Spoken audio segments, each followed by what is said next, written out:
kez İstanbul'dan Gazze'ye direnişe bir selam. İstanbul'dan Gazze'ye direnişe bir selam. İstanbul'dan Gazze'ye direnişe bir selam.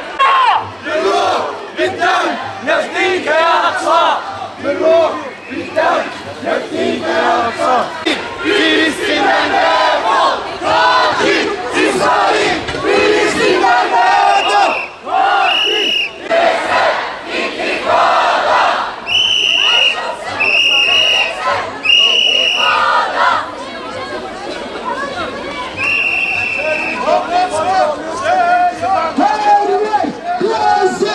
Her yer direniş! Her yer Gazze, her yer direniş!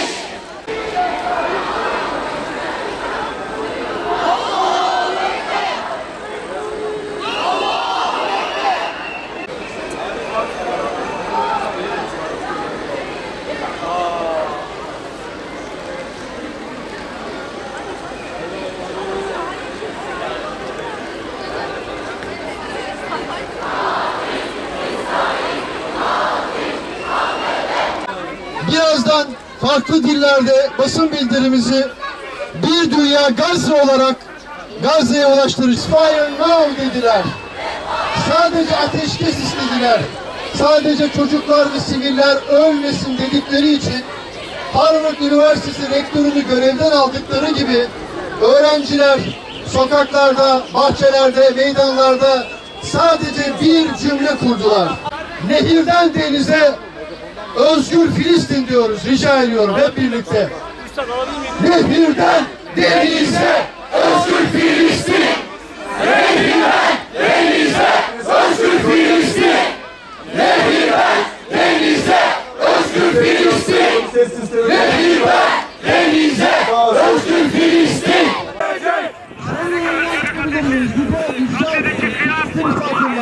Sol taraftan devam edelim. Oradan ötleri yapmayalım. Sevgili misafirler, orada lütfen beklemeden devam edebilir miyiz? Yukarıda bekleyen yüzlerce, binlerce...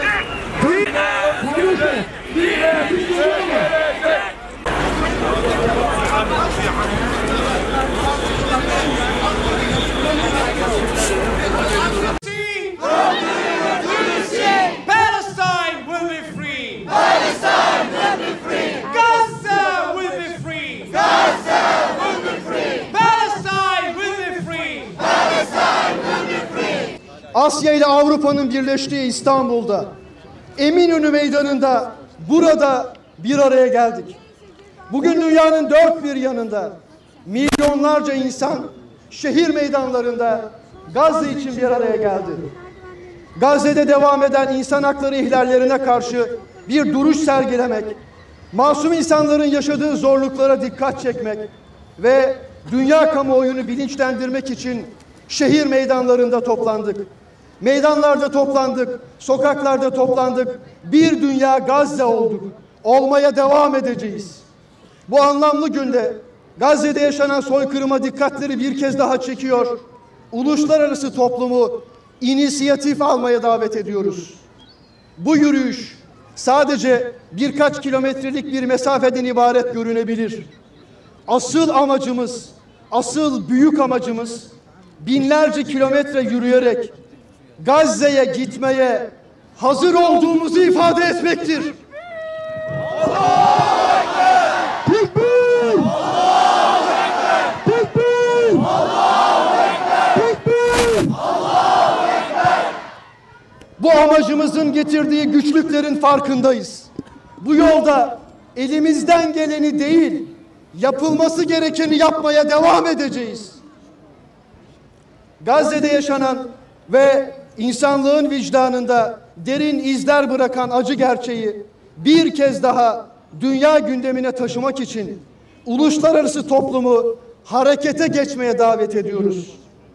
Gazze'de yaşanan ve insanlığın vicdanında derin izler bırakan acı gerçeği bir kez daha dünya gündemine taşımak için uluslararası topluma bir kez daha sesleniyoruz. İnisiyatif almaya davet ediyoruz. Gazze'de yaşanan insan hakları ihlalleri sadece çevre ülkelerin değil, vicdan sahibi her insanın sorumluluğundadır.